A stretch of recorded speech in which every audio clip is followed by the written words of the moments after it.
adaptée, la sclérodermie systémique deviendrait vite un cataclysme fonctionnel pour les mains. Cette dégradation est en partie maîtrisable grâce à la prise en charge par des équipes référentes, dont celle du Centre de rééducation de la main de Marseille, initiatrice de ce film. Pour la main sclérodermique, l'ennemi, c'est la raideur. L'objectif de la rééducation est donc de conserver la souplesse cutanée, la mobilité articulaire et les glissements tendineux de la main et des doigts par des exercices quotidiens et le port d'orthèses sur mesure.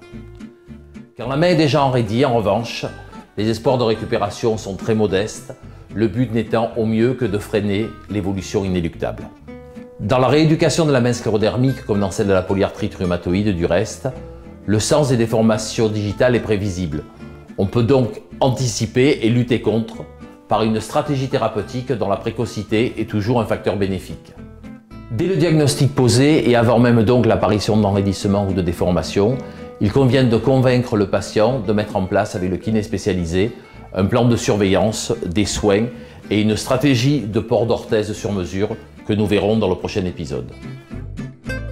Nous préconisons souvent le malaxage de perles pour maintenir la souplesse digitale et nous conseillons à nos patients d'acheter leur propre bac de paraffine chaude pour lutter contre les conséquences du syndrome de Raynaud. Nous distribuons à nos patients des carnets d'exercices afin qu'ils puissent travailler de manière analytique chaque articulation métacarpophalangienne et interphalangienne. Les postures d'extension des articulations interphalangiennes sont assez faciles à faire sur un surligneur par exemple. Nous privilégions aussi les massages et automassages, soit avec une bague de digitopuncture, soit avec une embrocation chauffante comme l'embrocation siamoise par exemple.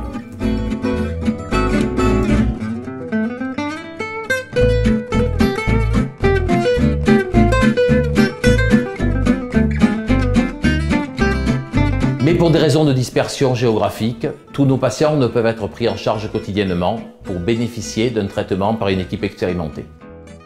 Nous voyons donc ces patients éloignés pour effectuer un bilan initial et leur montrer les exercices que nous préconisons ainsi que leur posologie. Nous mettons aussi à leur disposition des fiches de conseil.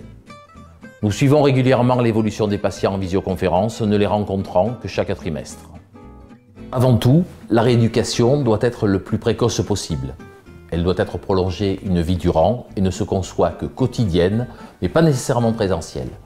Pour apprécier les progrès et justifier le choix des exercices, il est indispensable que le patient bénéficie de bilans réguliers.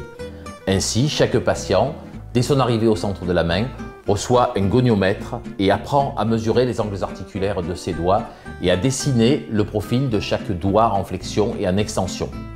Cette pédagogie a bien sûr pour but de développer l'autonomie et la vigilance des patients face à l'aggravation inéluctable de la déformation articulaire. Chaque patient bénéficie d'un contrôle trimestriel, soit en cabinet pour les patients pouvant y venir régulièrement, soit en visioconférence. Bien évidemment, en cas d'apparition d'une ulcération ou d'un enraidissement articulaire brutal, nous pouvons immédiatement recevoir et traiter nos patients. Merci.